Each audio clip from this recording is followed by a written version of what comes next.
அதாவது உங்களை எல்லாம் நான் ஏன் கூப்பிட்டுருக்கேன்னா ஹாய் கைஸ், அதாவது பாத்தீங்கன்னா இந்த உலகத்தில் உள்ள எல்லா மில்லியனர்ஸும் சரி இல்ல பில்லியனர்ஸும் சரி எல்லாருமே ஒரு ஐடி கம்பெனியோ இல்ல ஒரு சேல்ஸ் கம்பெனி தான் வச்சிருப்பாங்க. கண்டிப்பா அப்படிதான் வச்சிருப்பாங்க. ஆனா ஒரு மாவை வச்சு யாருனாலையாச்சும் ஒரே வருஷத்துல 100 கோடி சம்பாதிக்க முடியுமா? யாருனாலையும் முடியாது. ஆனா ஒரு இந்தியன் அப்படி பண்ணாரு. யாருன்னா அவர் பேர் வந்து முஸ்தபா. அவர் பார்த்தா வீடியோல வந்து ஃபுல்லா பேச போறோம். அவரோட பிசினஸ் பிளான் என்ன, எப்படி இவர் வந்து ஒரே வருஷத்துல 100 கோடி சம்பாதிச்சது நம்ம வந்து பேச போறோம். இந்த வீடியோ பாக்குற நீங்க ஒரு இன்ஜினியராவோ இல்ல ஒரு ஸ்டூடெண்டாவோ இல்ல ஒரு ஃபேமிலி மேனா வந்தீங்கன்னா கண்டிப்பா இந்த வீடியோ ஃபுல்லா பாருங்க. இந்த வீடியோவை உங்க ஃப்ரெண்ட்ஸ்க்கு ஷேர் பண்ணுங்க, அவங்களுக்கும் இதை பார்த்து தெரியட்டும். சோ இப்போ நம்ம வந்து வீடியோக்குள்ள போலாம். முஸ்தபான்றவங்க ஃபர்ஸ்ட் எங்க பிறகுறாங்கன்னா கேரளா பிறகுறாரு. கேரளால அங்கேயே அவர் ஸ்கூலையும் முடிக்கிறாரு, காலேஜும் முடிக்கிறாரு. அது முடிச்சதுக்கு அப்புறம் இந்தியாவில் உள்ள மோட்டரோலா போன் மேனுஃபேக்சரிங் கம்பெனில அவர் வந்து வெறும் ₹15,000 அவர் வந்து வேலை பார்க்கறாரு பெர் மந்த்துக்கு. சோ அந்த வேலையை அவர் வந்து 2 இயர்ஸ் ரிசைன் பண்ணிட்டு துபாயில உள்ள ஒரு சிட்டி பேங்க்ல போய் வேலை பார்க்கறாரு. அங்க அவர் வந்து 1.5 lakhs per month வந்து சம்பாதிக்கிறாரு. அதுல 1 lakh அவர் வந்து அவரோட அப்பாவுக்கு வந்து அமைச்சிருவாரு. ஏன்னா தன்னோட செடிசியஸ்ல வாங்கின கடனை கட்டி முடிக்கிறதுக்காக அவர் வந்து 1 lakh per month வந்து அவங்க அப்பாவுக்கு அமைச்சிட்டே இருந்தாரு. சோ அந்த வேலையை அவர் வந்து 3 இயர்ஸ் ரிசைன் பண்ணிட்டு மறுபடியும் இந்தியாவுக்கு வர்றாரு. கையில 15 lakhs வந்து வராரு. சோ அவருக்கு ஒரு ஆசை, அவர் வந்து சின்ன வயசுல ஒரு MBA ஆஸ்பிரண்டாவே இருந்திருக்காரு. சோ அவர் வந்து கேட் எக்ஸாம் கிராக் பண்ணி IIM அகமதாபாத்ல படிக்க ஆரம்பிக்கிறாரு. அவர் வந்து அந்த கோர்ஸ் படிக்கும் போது அவரு எப்பவுமே தன்னோட டைமையும் அவரோட ஹாலிடேஸும் தன்னோட கசின்ஸ் கூட ஸ்பெண்ட் பண்ணுவாரு. சோ அப்படி ஸ்பெண்ட் பண்ற நேரத்துல அவரோட ஒரு கசின் சொல்றாரு, இந்த மாதிரி நம்ம ஏன் ஒரு மாவு கம்பெனி ஆரம்பிக்கக்கூடாது சின்னதா அழகா அப்படின்னு சொல்ற ஐடியா சொல்றாரு. சோ முஸ்தபாவும் ஓகே ஆரம்பிப்போம், இதுக்கு என்ன ஆரம்பிச்சலாம் அப்படின்னு சொல்லிட்டு வெறும் ₹15,000 ஆரம்பிச்ச ஒரு மாவு கம்பெனி தான் இது. அந்த மாவு கம்பெனி பேர் என்னன்னா ஐடி இட்லி தோசை பேட்டர். கேள்விப்பட்டிருப்பீங்கன்னு நினைக்கிறேன். கடையில போனா கண்டிப்பா இருக்கும், தேடி பாருங்க. சோ இந்த கம்பெனி தான் ஆரம்பிக்கிறாரு. வெறும் ₹50,000 தான் ஆரம்பிச்சாரு. வெறும் ஒரு நாளைக்கு 10 பேக்கெட் தான் மேனுஃபேக்சர் பண்றாரு. இப்போ எவ்வளவு மேனுஃபேக்சர் பண்றாருன்னா ஒரு நாளைக்கு 50,000 பேக்கெட்ஸ் அவர் வந்து மேனுஃபேக்சர் பண்றாரு. ரொம்ப ஒரு கஷ்டமான விஷயம் தான், ஆனா பயங்கர growth அடைஞ்சிருக்காரு. சோ இப்படிதான் இவர் வந்து வந்தாரு. இவரோட சேர்த்து தன்னோட கசின்ஸும் பயங்கரமா வந்து உழைச்சாங்க. சோ இவரோட கம்பெனியில பொறுத்தவரை இவருக்கும் 50% ஷேர்ஸும் அவரோட 4 கசினான அகமத், நசீர் அப்படின்ற ஒரு இன்னும் 4 பேர் அவங்களுக்கு வந்து மிச்சம் 50% ஷேர்ஸும் இருக்கு. சோ இப்பதான் இவர் வந்து வந்தாரு. சோ இப்போ அவருக்கு கீழே கிட்டத்தட்ட 1300 எம்ப்ளாயிஸ் வந்து வேலை பாக்குறாங்க.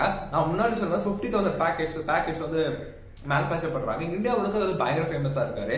சோ இதுதான் இவரோட ஒரு ஷார்ட் ஹிஸ்டரி. இப்போ அவரோட பிசினஸ் பிளான் வருவோம். ரொம்ப முக்கியமான ஒரு பிசினஸ் பிளான். இப்போ நம்ம ஒரு கடைக்கு போறோம். கடைக்கு போனோம்னு பாத்தீங்கன்னா அங்க கண்டிப்பா ஒரு மாவு இருக்கும். ஆனா சில சமயம் மாவுக்காரர் வந்து மாவு வச்சிருக்க மாட்டாங்க, அங்கே அந்த கடையில மாவு இருக்காது. சோ அப்படி இருக்கிறதுனால நம்ம என்ன பண்ணோம்னா ரெடிமேடா உள்ள ஒரு சப்பாத்திஸோ ஒரு பரோட்டாஸோ நம்ம வந்து தேடுவோம். பாத்தீங்கன்னா கண்டிப்பா தேடுவோம். அந்த ரெடிமேடோட சப்பாத்திஸ் பரோட்டாஸ் எல்லாமே இவரோட ப்ராடக்ட் தான். அந்த சப்பாத்திஸ் பரோட்டாஸ் எல்லாமே சூடு பண்ணி சாப்பிட்டா போதும் அப்படின்னு இருந்திருப்போம். கண்டிப்பா நீங்க சாப்பிட்டுப்பீங்கன்னு நினைக்கிறேன், நான் சாப்பிட்டுருக்கேன். சோ அந்த மாதிரி தான் இருக்கும். அதையும் விட்டு போனீங்கன்னா அவங்க அந்த கடையில வந்து ஐடி இட்லி தோசை பேட்டர் மாவு அப்படின்ற ஒரு இதுவும் வச்சிருப்பாங்க. சோ இதுதான் இவரோட ப்ராடக்ட் எல்லாமே இப்படிதான் இருந்திருக்கு. சோ இவரோட மெயின் ஏம் எங்க ஃபர்ஸ்ட் இருந்துன்னு பாத்தீங்கன்னா பிளாட்ஸ். ஏன்னா பிளாட் அப்படின்னு சொல்றேன், பிளாட் என்ன இருக்கு அப்படின்னு கேட்டீங்கன்னா ஒரு பிளாட்ல கிட்டத்தட்ட ஒரு 1000 வீடோ 500 வீடோ இருக்கும். அந்த 1000 வீடுக்கும் 500 வீடுக்கும் பொதுவா ஒரு சூப்பர் மார்க்கெட் இருக்கும். கண்டிப்பா அப்படிதான் இருக்கும். சோ அந்த இடத்துல என்ன பண்ணுவாங்கன்னா அங்க வந்து மாவு விற்கிறதுக்காக சப்ளைஸ்ல வருவாங்க. சோ இந்த சப்ளைஸ் பொறுத்தவரை எப்படின்னா மாவு மேனுஃபேக்சர் பண்றவங்க இந்த மாவை போய் நீ வந்து வித்தனா உனக்கு நான் வந்து ₹5 தரேன், எக்ஸாம்பிள் சொல்றேன், ₹5 தரேன் அப்படின்னு வந்து சொல்லுவாங்க. இந்த சப்ளைஸ் போய் வந்து அவங்க வந்து வித்துருவாங்க. சோ இவங்க 5 rupees கிடைக்கும். ஆனா முஸ்தபா என்ன சொல்றாருன்னா என்னோட மாவை நீ வித்துரு, நான் உனக்கு வந்து ₹10 தரேன் அப்படின்னாங்க. சோ அந்த சப்ளைஸோ ₹10 தராங்களே நம்ம வந்து ப்ராஃபிட் தான் சொல்லிட்டு முஸ்தபாவோட மாவு எடுத்து அவங்க விற்க ஆரம்பிச்சாங்க. சோ அங்க உள்ள 1000 வீடு உள்ள 500 வீடு உள்ள பிளாட் எல்லாமே இங்க வந்து வாங்குவாங்க. சோ இங்க உள்ள அந்த ஐடி பேட் தான் வாங்குவாங்க. ஆனா பழைய மாவோட விலை வந்து எவ்வளவு இருக்கும், ₹25 தான் இருக்கும். ஆனா இவரோட விலை ₹45 இருக்கும். சோ அந்த இடத்துல சூப்பர் மார்க்கெட்ல ₹25 மாவு விற்க மாட்டாங்க. ஏன்னா சப்ளைஸ் வந்து அந்த மாவு வந்து கொடுக்க மாட்டான். முஸ்தபாவோட ஐடி இட்லி தோசை பேட்டர் தான் அவங்க வந்து விற்பான். சோ அந்த பிளாட் உள்ளவங்க என்ன பண்ணுவாங்கன்னா வேற வழியே இல்லாம தூரத்துல மார்க்கெட்டுக்கு போகாம தூரத்துல மார்க்கெட்டுக்கு வந்து போக சோம்பேறிப்பட்டு பக்கத்துல மார்க்கெட்ல வாங்க ஆரம்பிப்பாங்க. சோ அப்படி வாங்க ஆரம்பிச்சதா இந்த இட்லி தோசை பேட்டர் வெறும் 45 rupeesக்கு. ஸோ இப்படி அவங்க வந்து முன்னேறி வந்தாங்க. இதுதான் அவரோட ஃபர்ஸ்ட் ஸ்டெப்னு சொல்லலாம். ஃபர்ஸ்ட் லாபம் ப்ராஃபிட் அதிகமாக வர வந்து ஐடியாவே இதாக இருந்தது. ஸோ இதுதான் அவரோட மெயின் கான்செப்ட். ஸோ இது மட்டும் தான் அவர் வந்து இவ்வளோ பண்ண வச்சுதா அப்படின்னு கேட்டீங்கன்னா அதுவும் இல்லை. இவரோட கம்பெனியில மெக்கானிக்கல் இன்ஜினியரிங் சம்பந்தப்பட்ட ஒரு விஷயம் இருக்கு. மாவுல மெக்கானிக்கல் இன்ஜினியரிங் அப்படின்னு கேட்டீங்கன்னா இருக்கு. அதோட பேக்கெட் எல்லா மாவும் பார்த்தீங்கன்னா 25 ரூபா மாவை பொறுத்தவரை எப்பவுமே ஒரு பேக்கெட்ல போட்டு சுத்தி வந்து குத்துருவாங்க. ஸோ அப்படிதான் எல்லாம் பாக்கெட் மாவு இருக்கும். ஆனா இவருக்கு அப்படி இருக்காது. ஒரு பெரிய பாக்ஸ் மாதிரி இருக்கும். அந்த பாக்ஸ் கூட பாத்தீங்கன்னா அந்த பேக்கெட் வந்து கீழே வச்சா நிற்கும். வெறும் ரேப் பண்ணி மாவு எடுத்துட்டா போதும். அதே சமயம் வந்து என்ன ஆகும்னா அந்த பேக்கெட் எடுத்து திருப்பி கொட்டினா வந்து ஃபுல்லாவே விழுந்துரும். ஆனா பழைய மாவுல பாத்தீங்கன்னா எக்ஸாம்பிள் சொல்லணும்னா நம்ம வந்து நம்ம வீட்டுல நம்ம வந்து கிச்சன் கூட போறோம்னு வச்சுக்கோங்க. அம்மா வந்து சமையல் செய்யும் போது அந்த பேக்கெட் மாவு இருக்கும். பிளாஸ்டிக் பையிலோட பேக்கெட் மாவு இருக்கும். அதை வந்து என்ன பண்ணுவாங்கன்னா அந்த நூலை எடுத்து இல்ல ஒரு ரப்பர் பேண்ட் எடுத்து அதை வந்து ஒரு அண்டால ஊத்தி அதை வந்து ஊத்திட்டே அதுக்கப்புறம் இப்படி உரிவாங்க பார்த்துருப்பீங்க. ஸோ அந்த உரியும் போது கூட என்ன ஆகும்னா அந்த பேக்கெட்ல ஒரு சில மாவுலாம் ஒட்டி இருக்கும். மில்லிகிராமோ ஒரு 50 கிராம்ஸோ 50 மில்லிகிராம்ஸ் 1 கிராம் கிட்ட மாவு வந்து வேஸ்ட் ஆகும். ஆனா இவரோட பேக்கெட்ல அந்த மாவு வந்து வேஸ்ட் ஆகாது. இதுதான் அவரோட பெரிய ஒரு அச்சீவ்மெண்ட் கூட சொல்லலாம்.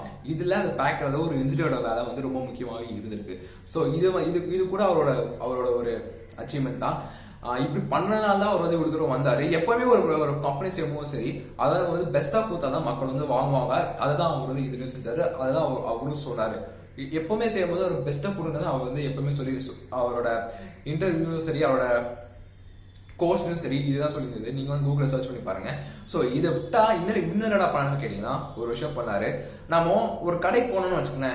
ஒரு வடை பார்த்தோம்னா ஒரு வடையை வாங்குவோம். ஒரு டீ குடிச்சோம்னா கூட சேர்ந்து ஒரு வடையை வாங்குவோம். கரெக்டா அந்த வடையை பாத்தீங்கன்னா அந்த வடை ஃபுல் ரவுண்டா ஒரு பெர்ஃபெக்ட் ரவுண்டா இருக்கவே இருக்காது. எப்பவுமே இருக்காது. எப்பவுமே அந்த இர்ரெகுலர் ஷேப்ல வந்து அந்த ரவுண்டே இருக்கும். ஆனா இவரோட மெக்கானிசம் வச்சிருக்காரு. ஒரு பேக்கெட் ஒரு பாட்டில். அந்த பாட்டில் என்ன உள்ள வந்து மாவு இருக்கும். வடைக்குமான மாவு செய்யறாரு அப்படின்னு கேட்டீங்கன்னா ஆமா வடைக்கும் அவர் மாவு செய்யறாரு. சோ ஒரு பாட்டில் அதாவது கெச்சப் பாட்டில் தெரியுமா? கெச்சப் பிளாஸ்டிக் பாட்டில் ஒரு பிளாஸ்டிக் மாதிரி இருக்கும். அந்த மாதிரி பாட்டில் எடுத்து உள்ள ஃபுல்லா மாவு இருக்கும். அந்த மாவு உள்ள இருக்கும். அந்த பேக்கெட் ஸ்குவீஸ் பண்ணீங்கன்னா என்ன ஆகும்னா வெளியில வர மாவு வந்து ஒரு பெர்ஃபெக்ட் ரவுண்டா வரும். இர்ரெகுலரா வராது. ஒரு பெர்ஃபெக்ட் ரவுண்டா வரும். சோ இது கூட அவரை வெற்றி ஒரு காரணமா சொல்லலாம். அவரோட கம்பெனில ஒரு இன்ஜினியருக்கான வேலை வந்து ரொம்ப அதிகமா இருக்கு. இன்ஜினியர்ஸால தான் நான் வந்து சர்வை பண்ண அப்படின்னு கூட அவர் வந்து சொல்லியிருக்காரு. சோ இதுதான் அவரை பத்தி. எனக்கே ரொம்ப ஆச்சரியமா இருந்தது. இந்த இட்லி தோசை மாவை வச்சு 100 கோடி ஒரு வருஷத்துல அப்படின்னு கேட்டீங்கன்னா ரொம்ப அதிர்ச்சியா இருந்தது. ஸோ ஆனாலும் ரொம்ப கேட்கறதுக்கு ரொம்ப இன்ட்ரெஸ்டிங்கா இருந்தது. ஸோ அதெல்லாம் இந்த வீடியோ நான் வந்து பண்ணேன். இந்த வீடியோ பிடிச்சிருந்தேன்னா கமெண்ட் பண்ணுங்க, லைக் பண்ணுங்க, மற்றவங்க ஷேர் பண்ணுங்க. இந்த வீடியோ நீங்க ஃபர்ஸ்ட் டைம் பாக்குறீங்க இல்லை என் சேனலுக்கு இப்பதான் ஃபர்ஸ்ட் டைம் வரீங்கன்னா சப்ஸ்கிரைப் பண்ணுங்க. அதுக்கப்புறம் என்னோட ஸ்டோரி ரூபன்ற ஸ்டோரி வந்து ஏற்கனவே வந்து எபிசோட் 1 வந்து ரிலீஸ் பண்ணியிருந்தேன். நான் வந்து என் ஸ்கிரீன்ல வந்து அதுக்கான கார்டு கொடுக்குறேன். கிளிக் பண்ணி பாருங்க. ரொம்பவே ஒரு இன்ட்ரெஸ்டிங்கா இருக்கும். நான் கஷ்டப்பட்டு எழுதின ஒரு கதை. நான் எழுதின கதை சினிமா பார்த்து எடுக்கல. ஸோ அதே போய் பாருங்க. இப்போ நான் இந்த வீடியோ முடிக்கிறேன். நாளைக்கு உங்களை வேற வீடியோல பார்க்குறேன். Until this, bye from Abul.